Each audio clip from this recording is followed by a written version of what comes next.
అందరూ ఎలా ఉన్నారు? బాగున్నారా? నేను ఈరోజు వచ్చేసి వంకాయ చింతకాయ చింతకాయ అంటే మనకు నిలువ పచ్చడి ఉంటుంది కదండి. చింతకాయలు రుబ్బి పెట్టుకుంటాము సమ్మర్లో, అలాంటి ఆ పచ్చడి అనమాట. దాంతో నేను పచ్చడి చేస్తున్నా. వంకాయ, పచ్చిమిర్చి, ఉల్లిపాయలు, ఆ చింతకాయ మనకు పులుపు ఎంత కావాలంటే నేను టమాటా అది ఏమి వేయకుండా వట్టిగా 2 స్పూన్లు చింతకాయ పచ్చడి వేస్తాను. అన్నేసి కాస్త నూనె వేసుకొని మూత పెట్టేసుకుంటే మగ్గిపోతుందండి. కానీ పచ్చడి చాలా బాగుంటుందండి. వేడి వేడి అన్నం తింటే సూపర్ ఉంటుంది అసలు.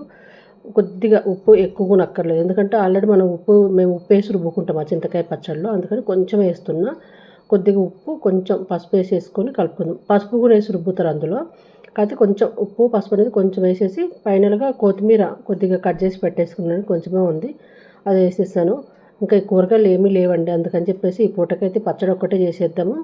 పెరుగు ఉంది, పెరుగు పచ్చడి వేసుకుంటే అయిపోతుంది కదా అని చెప్పేసి ఇంకా పచ్చడి ఒకటే చేస్తాను. బీట్రూట్ ఉంది, బీట్రూట్ చేస్తే మళ్ళీ ఏదో ఒకటి చేయాలి కదా అని చెప్పేసి రసము ఏమన్నా అని, పచ్చడి అయితే వేడివేడి అన్నంలో బాగుంటుంది కదా అని చేసేసాను. ఎనిపాను. చల్లారిన తర్వాత మిక్సీ పట్టుకుందాం అనుకున్నాం. మిక్సీ ఎందుకు, చక్కగా పప్పుతో ఇలా మెదుపుకుంటే మనకు ఆ ముక్కలన్నీ మెత్తగా అయిపోతాయి.